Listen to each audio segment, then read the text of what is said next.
एक टिप्पणी की है प्रशांत किशोर ने कि 30 साल का गढ़ 30 दिन में ढह गया है, हमने ढहा दिया है।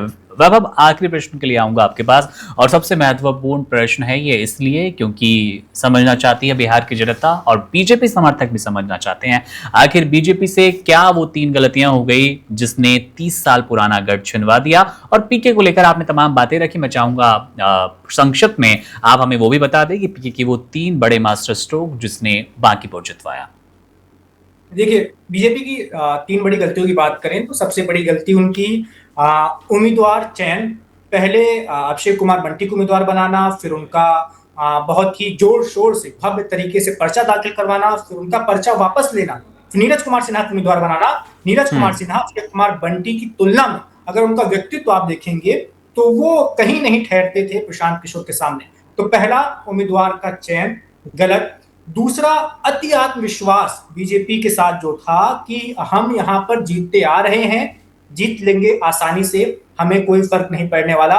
उनको ऐसा लगता था, पेपर पर तो यही दिख रहा था कि बीजेपी आसानी से जीत जाएगी। कायस्थ मतदाता ठीक-ठाक है, शहरी मतदाता है, अपर कास्ट वोटरों की संख्या ठीक-ठाक है, आराम से सीट बीजेपी की है, बीजेपी की ही रहेगी। तो जी। अति आत्मविश्वास ये भारी पड़ा है। और तीसरी बड़ी गलती की बात करूं तो वो गलती हुई है नितिन नवीन से।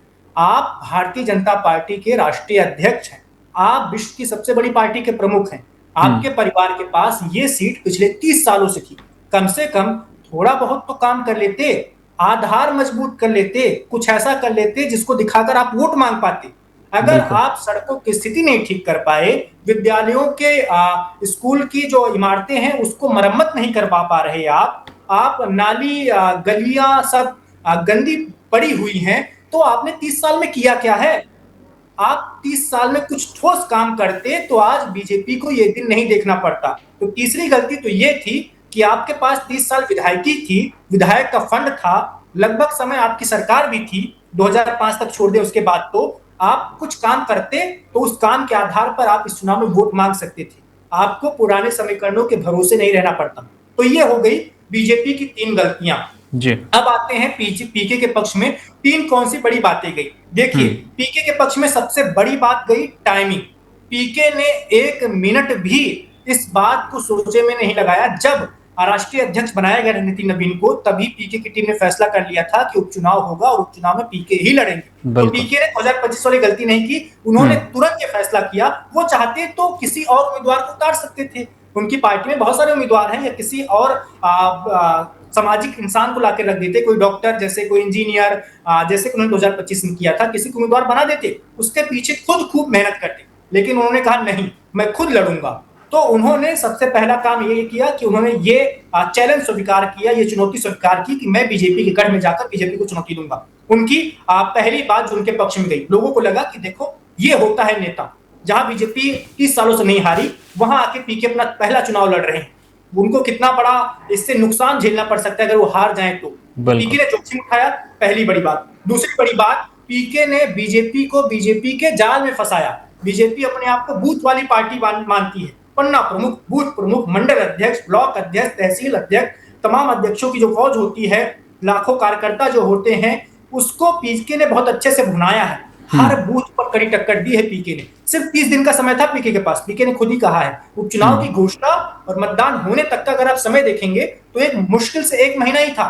उस 1 महीने में ऐसी सीट जहां पर आपके 2025 में सिर्फ 7,000 वोट मिले थे, वहां पर हर बूथ पर बीजेपी के खिलाफ एक मजबूत आधार बनाना, अपना लोगों को तैयार करना, वहां पर उनके खिलाफ लोगों को खड़ा करना, ये बहुत मुश्किल काम होता है। आप मतदान के दिन देखिए 30 जुलाई को आपको जहां जहां झड़प देखने को मिली, वहां पर आपको बराबरी की टक्कर देते हुए जनसुराज का कार्यकर्ता दिखा था। ये पहली बार ऐसा हुआ था। पटना के लोग कह रहे थे, पत्रकार ये लोग कह रहे थे कि बीजेपी के लोग पहली बार इतने व्याकुल हुए हैं, बीजेपी के लोग पहली बार इतने घबराए हुए थे, इतने ज्यादा उग्र हो रहे थे वो।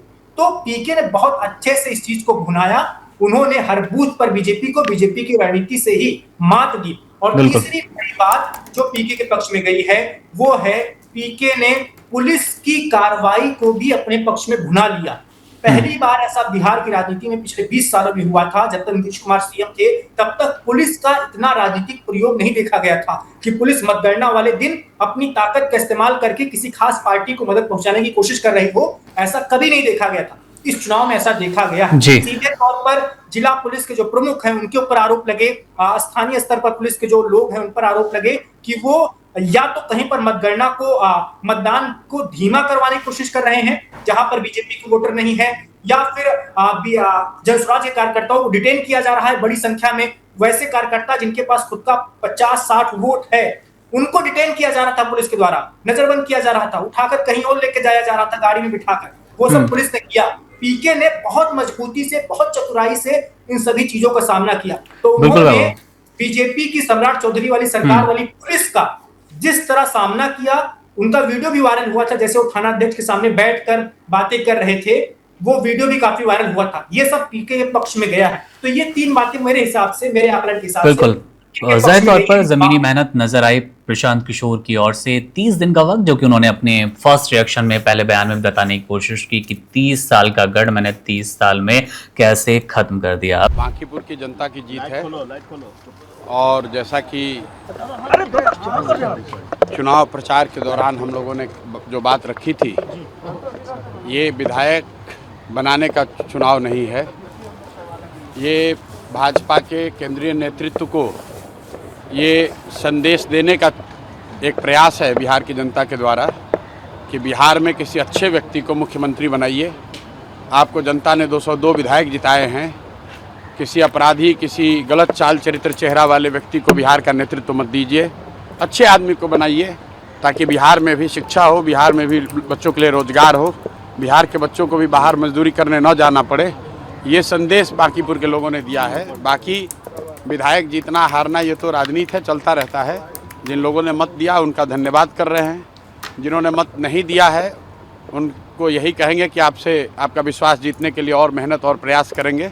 लेकिन महत्वपूर्ण बात यह है कि बिहार को अच्छा नेतृत्व मिलना चाहिए, बिहार सुधरना चाहिए और लोकसभा से पहले मोदी जी को, भाजपा को, अमित शाह जी को ये देखना चाहिए कि बिहार में कैसे बेहतरी हो, बिहार में बच्चों को रोजगार कैसे हो, पलायन कैसे बंद हो। एकमात्र यही उद्देश्य है। हम लोग को विधायक बन के ठेका पट्टा नहीं करना है, एक और एकमात्र उद्देश्य है, चाहते हैं कि बिहार में बेहतरी हो, बिहार में भी सिर्फ 5 किलो अनाज के नाम पर, जाति के नाम पर, धर्म के नाम पर वोट न मांगा जाए। अगर 25 MP गुजरात से जीत कर गए हैं, प्रधानमंत्री बनाने में मोदी जी को गुजरात के लोगों ने योगदान किया है, तो बिहार के भी 13 करोड़ लोगों ने आंख बंद करके मोदी जी को वोट दिया है। तो जितनी चिंता उनको गुजरात की है उतनी थोड़ी चिंता उनको बिहार की भी करनी चाहिए। बिहार के जो 1 करोड़ से ज़्यादा बच्चे बाहर मजदूरी कर रहे हैं उनकी चिंता होनी चाहिए। बिहार के लिए कोई एक स्पेशल प्रोग्राम बनाना चाहिए ताकि बिहार से पलायन बंद हो। कोई भी बच्चा यहाँ से 10-15 हज़ार रुपये के लिए अपने घर परिवार समाज को छोड़कर उसको गुजरात, बॉम्बे, दिल्ली, कलकत्ता, कोयम्बटूर, तमिलनाडु, कर्नाटक न जाना पड़े। इसी उद्देश्य को लेकर हम लोग यहाँ आए हैं और आज की जीत उसी बात को फिर से मजबूत करने के लिए है कि NDA को, भाजपा को लोगों ने जिताया है। अब भाजपा के नेतृत्व की ये जिम्मेवारी है कि किसी ऐसे व्यक्ति को बिहार का मुख्यमंत्री बनाए जो कि बिहार में रोजगार लाए, बिहार में शिक्षा की स्थिति को सुधारे, भ्रष्टाचार कम हो और सबसे बढ़कर पलायन बंद हो। ये सीधा सीधा मैसेज है। 30 बरस का जो गढ़ है वो सिर्फ 30 दिनों में ढह गया। वो सिर्फ इसलिए ढहा है कि बिहार के लोग भी चाहते हैं कि अब 4 किलो 5 किलो अनाज और जाति से ऊपर उठकर हम लोग के बच्चों के पढ़ाई रोजगार के लिए केंद्र सरकार और राज्य सरकार काम करे। अगर वो काम नहीं करेंगे तो आगे चुनाव के परिणाम उनको ऐसे ही देखने को मिलेंगे।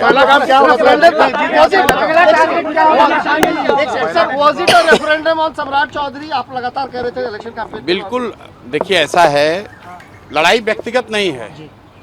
सम्राट चौधरी का जो चाल चरित्र चेहरा है वो पब्लिक डोमेन में है। अगर आप किसी अपराधी को बिहार का राजा मुख्यमंत्री बनाएंगे तो बिहार की तरक्की नहीं हो सकती है। तो हम लोग की लड़ाई किसी व्यक्ति से नहीं है। बहुमत भाजपा का है, NDA का है, मुख्यमंत्री तो उन्हीं का बनेगा।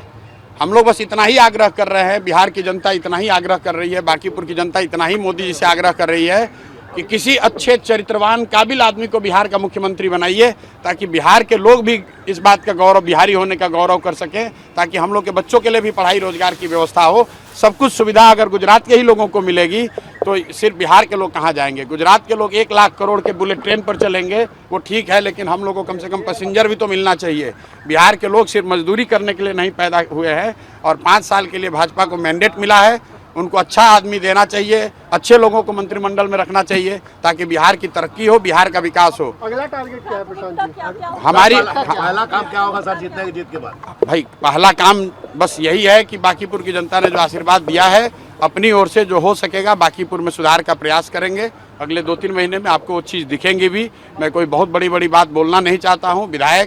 मेरे विधायक बनने से बांकीपुर बेंगलोर नहीं बनेगा, लेकिन यहाँ पर आपको कुछ सुधार होता अगले 2-3 महीने में दिखेगा।